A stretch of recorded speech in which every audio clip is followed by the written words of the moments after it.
Olá, oitavo ano, aqui é a professora Tayana. Vamos iniciar em mais uma aula de história, de revisão do conteúdo que nós estudamos ao longo aí do sétimo ano. Hoje a gente vai iniciar o conteúdo, rever o conteúdo sobre história do Brasil.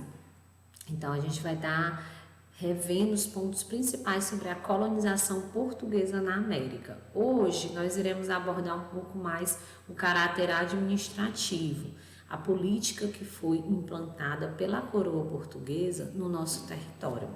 Então a gente vai estar aí retomando alguns pontos como as capitanias hereditárias, a exploração do pau-brasil, também um pouco sobre as primeiras expedições, as expedições exploratórias, as expedições colonizadoras, assim como também, em substituição o sistema das capitanias hereditárias, a gente vai rever o sistema do governo geral.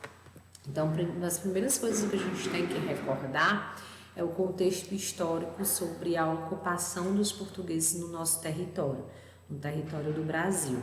Os portugueses, eles desembarcam nas nossas terras justamente no momento em que a Europa vivia as chamadas monarquias nacionais.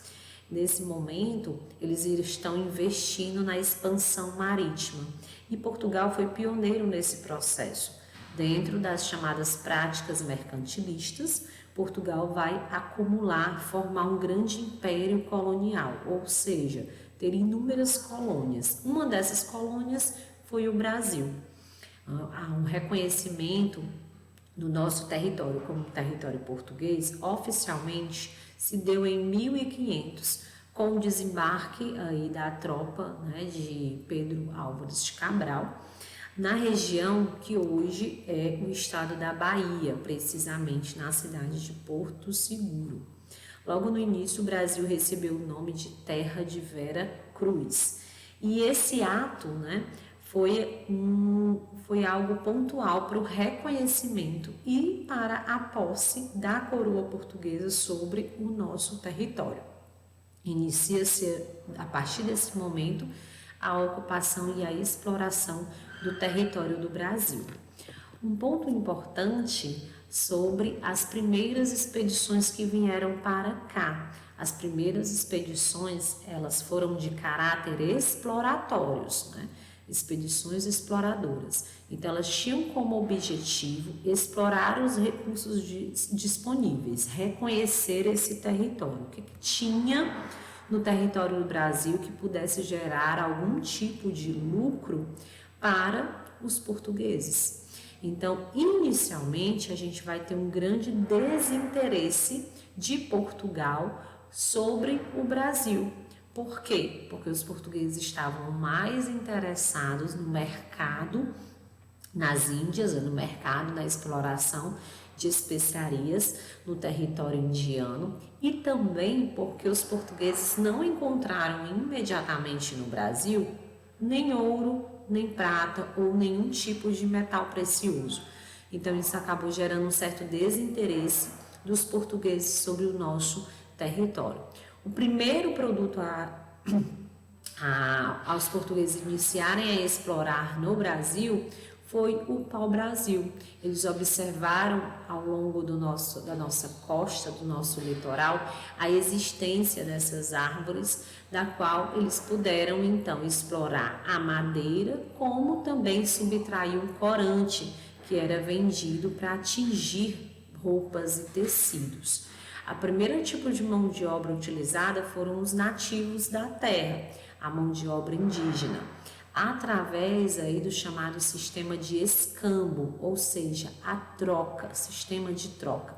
Os indígenas, eles trabalhavam para os portugueses, na derrubada da árvore, como também no transporte da madeira, e em troca, os indígenas recebiam como forma de pagamento diversos objetos, miçangas, tecidos, facas, machados. Então existia essa troca entre os portugueses e os indígenas.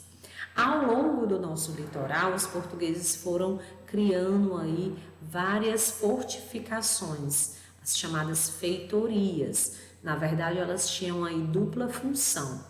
Além de funcionarem como fortificações que ajudavam na defesa do litoral, Essas feitorias, elas também armazenavam a madeira do pau-brasil, que, né, depois eram levadas de barco para a Europa, cruzando aí o Oceano Atlântico.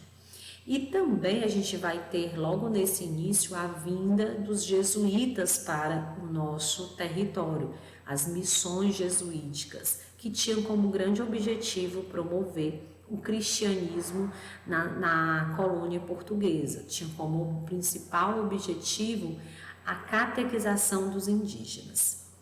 Algo que vai chamar a atenção nesse início, né, é esse real desinteresse dos portugueses pelo nosso território. Isso vai mudar a partir de 1530. O rei de Portugal vai começar a incentivar e a enviar expedições agora não mais com o caráter simplesmente de explorar o Brasil, mas virão para cá as expedições colonizadoras. Então, qual era o grande objetivo? Era promover a ocupação, colonizar o nosso território. E com isso, garantir a defesa da terra, além de continuar a promover o cristianismo através da catequização dos gentis, ou seja, dos nativos, dos indígenas. Outro ponto importante era expulsar do território brasileiro os invasores estrangeiros. Então, os franceses, por exemplo, já estavam contrabandeando para o Brasil no litoral brasileiro. Franceses, ingleses começaram a invadir, a se interessar pelo nosso território. Então, isso acabou despertando a atenção dos portugueses de que era preciso defender, assegurar as terras do Brasil como posse de Portugal. Então, vem para cá as primeiras expedições aí colonizadoras. A primeira a vir será de Martim Afonso de Souza. Ele vai fundar a primeira vila no Brasil, a Vila de São Vicente. E logo após a sua chegada, a fundação da Vila de São Vicente, ele já inicia a produção, o cultivo de cana-de-açúcar no nosso território. O rei de Portugal, então, decide montar a estrutura administrativa, como administrar essas terras. É aí que ele decide implantar no Brasil o sistema das capitanias hereditárias. Então, todo o nosso território foi dividido nessas 15 longas faixas de terra, hereditárias porque elas passariam de pai para filho. Essa doação, ela se dava através de uma carta, a carta de doação aos chamados capitães donatários. Quem era um capitão donatário? Era um nobre, uma pessoa que possuiria privilégios, recursos financeiros para investir nessa terra da qual ele estava recebendo do rei. Junto com a carta de doação, nós também teremos a chamada floral, que era um documento super importante que estabelecia tanto os direitos desse capitão donatário sobre essa capitania, como também os seus deveres, as suas obrigações para com o rei. E um desses deveres, algo que foi realmente incentivado, era promover o plantio de cana-de-açúcar. O rei de Portugal decide que esse seria um produto a ser explorado no território brasileiro, a garantir lucro para a coroa portuguesa.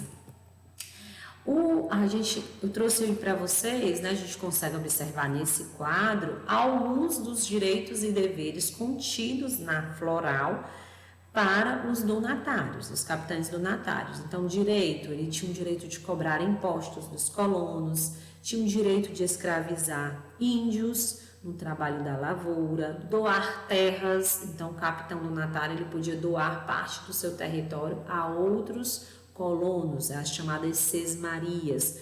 Como ele também tinha o poder de julgar os crimes que ocorriam dentro da sua capitania.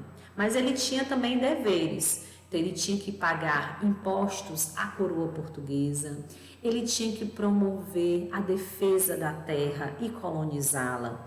Ele também tinha que promover o progresso da capitania com os seus próprios recursos. ele teria que ter dinheiro para investir nessa terra. Então, esses são alguns dos direitos e deveres que vinham na chamada floral. O sistema de capitanias, ele acabou não funcionando. Ele não funcionou, não garantiu a efetiva ocupação do Brasil por uma série de fatores. Primeiro é que grande parte dos capitães donatários, eles não tinham recursos e muito menos se interessaram em vir para o Brasil e ocupar esse território. Outro é que eles não contavam com a resistência dos indígenas, né? Os indígenas vão resistir a essa ocupação desses capitães, principalmente nos seus territórios. Outro problema era a falta de comunicação, então não se tinha uma rede de estradas, não se tinha uma comunicação efetiva entre as capitanias, muito menos com o rei de Portugal. E a dificuldade mesmo de se cultivar no território, o solo, o clima, a falta mesmo de um produto efetivo para ser explorado dentro do território brasileiro. A solução encontrada para resolver esse problema da administração, que o rei de Portugal ele precisava efetivamente ocupar o nosso território, né? Administrar o Brasil. É aí que ele substitui as capitanias hereditárias pelo chamado governo geral. Então, esse sistema substitui as capitanias hereditárias e tinha como principal objetivo, claro, resguardar o território, né, garantir a presença da coroa portuguesa, como promover a nossa centralização política.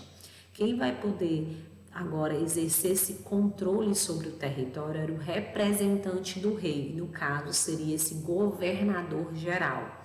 Ou seja, ele agora seria responsável, esse funcionário que era designado pelo rei, ele iria ficar responsável em administrar todo o território nacional. Antes, isso era a cargo dos capitães donatários. Agora não. Agora é apenas uma única pessoa, o governador geral, que vai administrar todo o território. E ele vai fazer isso auxiliado por outros funcionários. Então, a gente vai ter o chamado provedor-mor, ele vai ser responsável em cobrar os impostos, né, recolher os impostos do território do Brasil.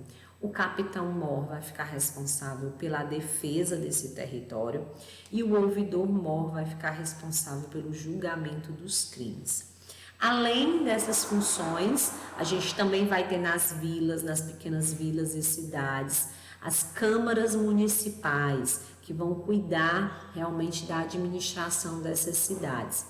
Nessas câmaras municipais, a gente vai contar com a participação dos chamados vereadores, né? Os vereadores eram chamados homens bons. Eram homens ricos, donos de terras, de escravos, e muitos tinham uma descendência portuguesa. Então, eles vão ficar responsáveis por realmente cuidar da administração, cuidar das estradas, das pontes, recolher os impostos da cidade. Então, essa função ficava com a Câmara Municipal na figura dos vereadores. E a gente vai ter um incentivo mais ainda a produção de açúcar no Brasil durante o chamado governo geral. Na nossa próxima aula, a gente vai estudar, analisar um pouco sobre a presença do açúcar, a exploração do açúcar no nosso território, que vai ser super importante para realmente promover a ocupação portuguesa no Brasil. Então, era o que faltava. Faltava um produto a ser explorado nas nossas terras que gerasse grandes lucros para a coroa portuguesa. Então, na próxima aula, a gente vai ver um pouco sobre a sociedade e a produção açucareira. Eu vou deixando aí para vocês, né, no nosso link, essa é a atividade da aula de hoje. São 8 questões sobre todo esse início da nossa colonização, sobre a implantação desse sistema administrativo, como ele funcionou, por que ele fracassou, então quais eram os objetivos desse sistema de administração, o que desejava o rei de Portugal. Então, na próxima aula, a gente vai continuar com esse tema da colonização portuguesa e vamos estudar, analisar um pouco sobre o aspecto agora econômico, tá?